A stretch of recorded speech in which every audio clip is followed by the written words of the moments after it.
최근 김종인 미래통합당 선대위원장의 이 선거운동을 보면 세르반테스의 소설 돈키호테가 생각이 납니다. 김종인 선대위원장은 황교안 MR을 타고 박형준 시종을 앞에 데리고 대통령 탄핵이라는 가상의 풍차를 향해서 정부에 있지도 않은 사람을 심판한다며 장창을 꼬나들고 뛰어들고 있는 모습입니다. 100조를 만들어서 쓰자라고 하는 구상은 그야말로 대학교 2학년생들의 레포트 수준에 불과한 그런 대책입니다. 독일의 경제학 박사 출신의 경제 대가를 대학교 2학년생으로 비유하면서 돈키호테, 그러면서 황교안 후보에 대해서는 에마라고 얘기를 했습니다. 그러자 통합당에서는 이렇게 받아쳤습니다.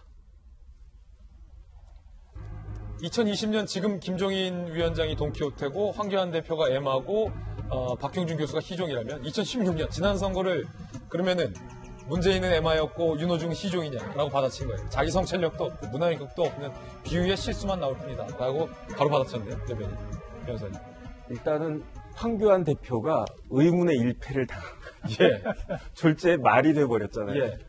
그런데 이건 좀 과한 이야기 같다는 그런 생각이 들고요. 막말이죠. 왜냐하면 누가 예. 봐도 이제 차라리 황교안 대표가 돈키호테다, 뭐 에마는 누구고 뭐 그 시종은 누구다 이랬으면은 뭐 모르겠는데, 그 야당 대표이자 그다음에 유력한 대권 후보를 한 뭐 말에 비유했다, 이거는 곰곰이 생각해 보니까 제가 봤을 때 좀 적절치 않았던 것 같고, 그다음에 이제 김종인 그 위원장 같은 경우에는 말씀하셨지만은 박정희 전 대통령 때부터 국정에 일정 정도 관여를 하셨던 분이에요. 예. 사실 관록이 굉장히 많고, 그렇기 때문에 오히려 저는 어떤 생각이 드냐면 그 여당에서 저렇게 그 김종인 그 위원장에 대해서 발끈하면서 이야기하는 게 오히려 저 같은 사람들이 보기에는 저 양반이 역시 좀 무게감이 있나 보다, 그런 느낌이 반대로 드는 것이 아닌가 그런 생각이 듭니다. 그 국회 통이니까 국회에서 특히 이번 윤호중 사무총장의 발언에 대해서 통합당 측의 분위기는 좀 어떤가요?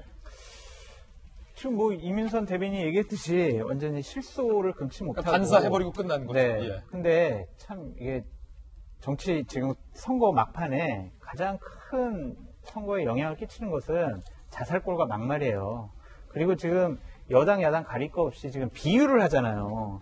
지금 선거 막판에 비유하면 안 돼요. 비유하지 말고 그냥 낮은 자세로 국민의 뜻을 받들겠습니다, 이런 얘기만 하는 게 맞지, 상대방을 공격할 필요도 없고요. 우리 당을 잘한다고 옹호할 필요도 없습니다. 그렇기 때문에 저런 막말과 비유로 국민들 상당히 좀 심기를 어렵게 하지 마시고 본인들이 하고 싶어 하는 얘기, 그리고 국민들이 듣고 싶어 하는 얘기만 했으면 좋겠다, 그런 생각이 듭니다. 예.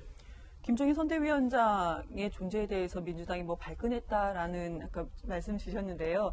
왜냐하면 발끈하지 않았다는 건 제가 확실하게 알고요. 민주당 분위기는 좀 어때요? 그 당시에 논평을 저희가 낼 이유가 없었습니다. 공천도 너무 다 끝난 다음에 나중에 오셨기 때문에 의미가 없지 않나라고 해서 저희는 민주당에서는 뭐 논평도 자체 내지도 않고 당내에서도 뭐 다른 발언 같은 건 나오지 않은 것으로 기억을 하는데요. 다만 윤호중 사무총장께서는 평소 때 막말이나 말조심을 좀 하시는 분인데 저렇게 말씀하시는 것 보면은 무슨 의도가 있는 막말이 아닌 의도가 있는 말이었지 않았나라고 좀 추측을 해보고요. 그렇군요.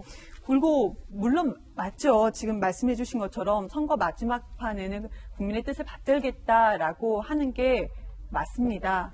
네, 총장님께서 왜 그러셨는지는 좀 물어봐야 될 것 같습니다. 예. 네. 네. 이 김대우 후보 같은 경우는 윤리위에서 제명된다 하더라도 재의 신청할 거다, 불복하겠다, 끝까지 완주하겠다라고 또 입장을 조금 전에 발표했다는군요.